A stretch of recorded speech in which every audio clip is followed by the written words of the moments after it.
Hello friends, welcome to study stage. तो आज की इस वीडियो में हम लोग वायुमंडल के बारे में पढ़ेंगे, एटमॉस्फेयर के बारे में पढ़ेंगे। आपका ये जो क्वेश्चन इससे बनता है, आपको रेलवे ग्रुप डी में क्वेश्चन इससे पूछे जाते हैं, एसएससी में पूछे जाते हैं। बहुत सारे ऐसे कॉम्पिटिटिव एग्जाम है जिनमें वायुमंडल से रिलेटेड जो है क्वेश्चन पूछे जाते हैं। बहुत ही आसान तरीके से यहाँ पे हम लोग समझने वाले हैं। यहाँ पे हम लोग फिगर से समझेंगे एटमॉस्फेयर को, वायुमंडल को। तो चलिए वीडियो को स्टार्ट करते हैं। पहले आप वायुमंडल का डिफिनेशन समझिए, वायुमंडल कहते किसे ये समझिए। यहाँ पे देखिए, वायुमंडल जो है, वायुमंडल के ऊपरी परत के अध्ययन को हम लोग किस नाम से जानते हैं? तो एरोलॉजी के नाम से जानते हैं। ठीक, वायुमंडल में 5 परतें होती है। पांचों परत को यहाँ पे हम लोग बहुत ही फिगर से समझने वाले हैं। तो वायुमंडल के ऊपरी परत के अध्ययन को हम क्या बोलते हैं? तो एरोलॉजी के नाम से जानते हैं। और निचली परत के अध्ययन को जो हम क्या बोलते हैं? तो मेट्रोलॉजी के नाम से जानते हैं। ठीक, ऊपरी परत के अध्ययन को हम लोग एरोलॉजी कहेंगे और निचली परत के अध्ययन को हम लोग मेट्रोलॉजी कहेंगे वायुमंडल में। दूसरा यहाँ पे पॉइंट देखिए वायुमंडल से रिलेटेड, वायुमंडल जो है हमारा, वायुमंडल 10,000 किलोमीटर तक फैला हुआ है। ये बात आपको ध्यान रखना है कि हमारा जो वायुमंडल है वो कितने किलोमीटर तक फैला हुआ है? तो लगभग 10,000 किलोमीटर तक ये फैला हुआ है। और यहाँ पे देखिए वायुमंडल, तीसरा पॉइंट यहाँ पे है, वायुमंडल में मुख्य रूप से कौन कौन सी गैसें पाई जाती है? तो देखिए, वायुमंडल में मुख्य रूप से नाइट्रोजन जो है यहाँ पे 78% पाया जाता है। ठीक, ऑक्सीजन जो है हमारा 20% पाया जाता है। मुख्य रूप से जो इंपॉर्टेंट गैसेस है वो यहाँ पे पाया जाता है। कार्बन डाइऑक्साइड CO2 0.03% यहाँ पे वायुमंडल में पाया जाता है। हमारे वायुमंडल में CO2 0.03% उपस्थित है, प्रेजेंट है। ठीक, और आर्गन जो है, आर्गन 0.9% यहाँ पे प्रेजेंट है हमारे वायुमंडल में। अब चौथे पॉइंट पे आते हैं हम लोग। चौथा पॉइंट हमारा क्या है? वायुमंडल को तापमान और अन्य चीजों के हिसाब से 5 परतों में यहाँ पे बांटा गया है। ठीक, वो हमारे वायुमंडल को जो है मतलब तापमान के हिसाब से या फिर अन्य घटकों के हिसाब से 5 परतों में बांटा गया। कौन कौन सा है? यहाँ पे पहला आता है हमारा क्षोभ मंडल, दूसरा आता है हमारा समताप मंडल, तीसरा आता है हमारा यहाँ पे मध्य मंडल, और चौथा आता है हमारा यहाँ पे आयन मंडल, और पांचवा हमारा जो लास्ट है बाह्य मंडल। ये 5 परतों में हमारे वायुमंडल को बांटा गया है। तो चलिए बारी बारी से इन पांचों परत को हम फिगर से समझते हैं, जिससे कि आपको अच्छे तरीके से जो है माइंड में सेट हो जाए। तो चलिए यहाँ पे हम लोग फिगर से पांचों परतों को समझते हैं। तो ये है हमारा अर्थ, ये है हमारा अर्थ, और अर्थ के सरफेस से, जो अर्थ का जो सरफेस एरिया है, वहां से लेकर के स्टार्ट होता है हमारा पांचों परत। तो पहला जो हमारा परत आता है वो आता है हमारा यहाँ पे क्षोभ मंडल का, क्षोभ मंडल यानी ट्रोपोस्फेयर।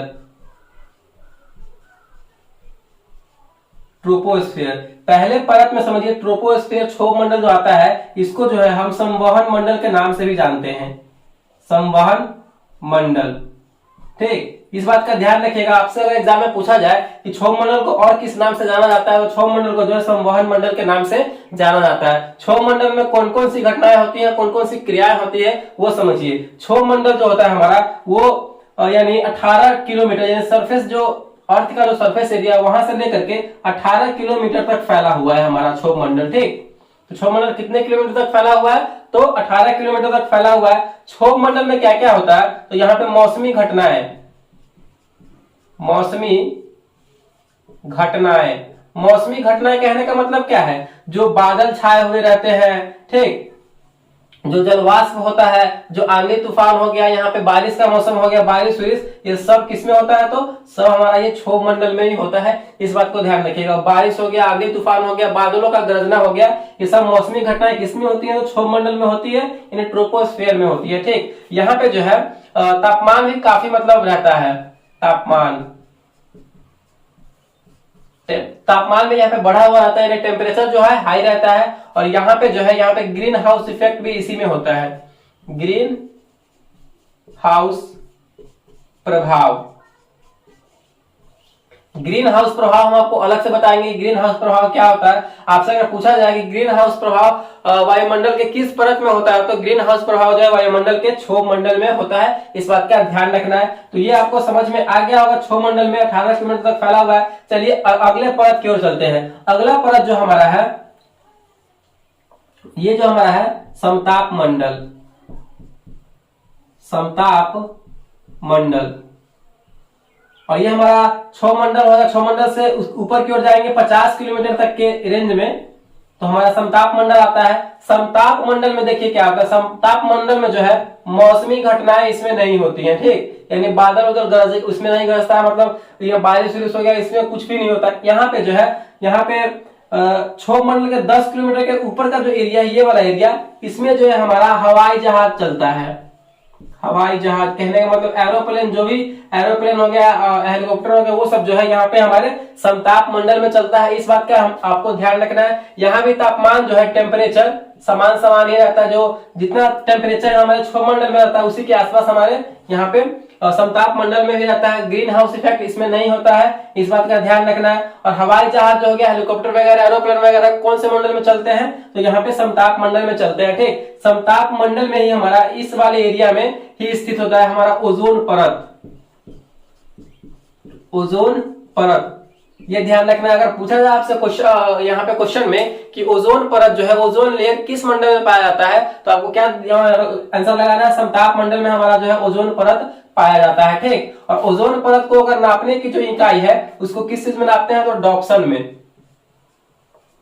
ओजोन परत को जो है डॉप्सन में मापा जाता है, ठीक। ओजोन परत मतलब अभी जो है बहुत ही ज्यादा ये इस पे क्षति पहुंच रहा है ओजोन परत पे। कैसे, तो ओजोन परत जो क्लोरोफ्लोरोकार्बन हम लोग यूज करते हैं, रेफ्रिजरेटर हो गया, एसी हो गया, ये सब जो हो गया, इसके कारण जो उसमें से क्लोरोफ्लोरो CFC गैस निकलता है, जिसके कारण जो यहाँ पे ओजोन परत को काफी ज्यादा नुकसान पहुंचता है, ठीक। अगला परत की ओर चलते हैं हम लोग। अगला परत जो हमारा समताप मंडल के पास, समताप मंडल के बाद हमारा जो है परत कौन सा आएगा, तो यहाँ पे आएगा हमारा मध्य मंडल।